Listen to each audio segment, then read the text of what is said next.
Assalomu alaykum. Bugun men sizlarga soft varmin lubrikantini to'g'ri ishlatilishi haqida aytib beraman.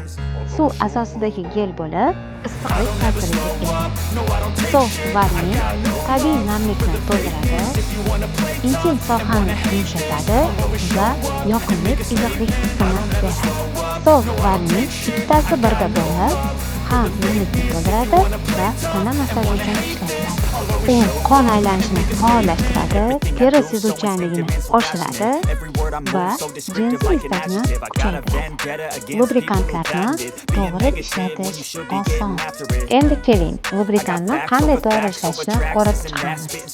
Avval qopqog'idagi himoya plyonkaasini olib tashlang, so'ng qopqog'ini oching va kerakli miqdorda gelni qo'lingizga siqib oling.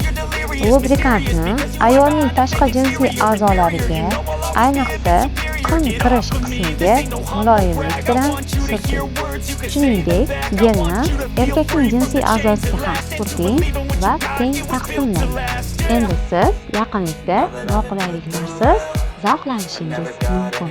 Agar sizda aloqa davomida quruqlik sezilsa, lubrikant miqdorini biroz qo'shing.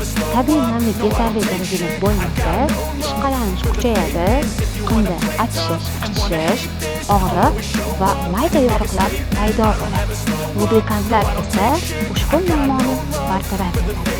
Soft varmin tanada issiqlik hissini yumshatadi.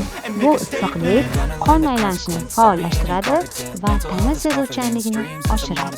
Natijada esa sheriklar yaqinlikka ruhiy tayyorlanadi va aloqa davomida zavqlanish hissini yanayam oshiradi. Prezervativ bilan ishlatish mutlaqo xavfsiz.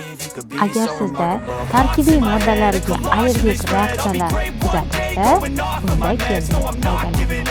Eslatma: ushbu gel vositasi kontratsepsiya uchun mo'ljallangan. Soft lubrikantlarni intim hayotingizga qo'shing, ular yaqinlikni yanada issiqroq va yoqimli qiladi.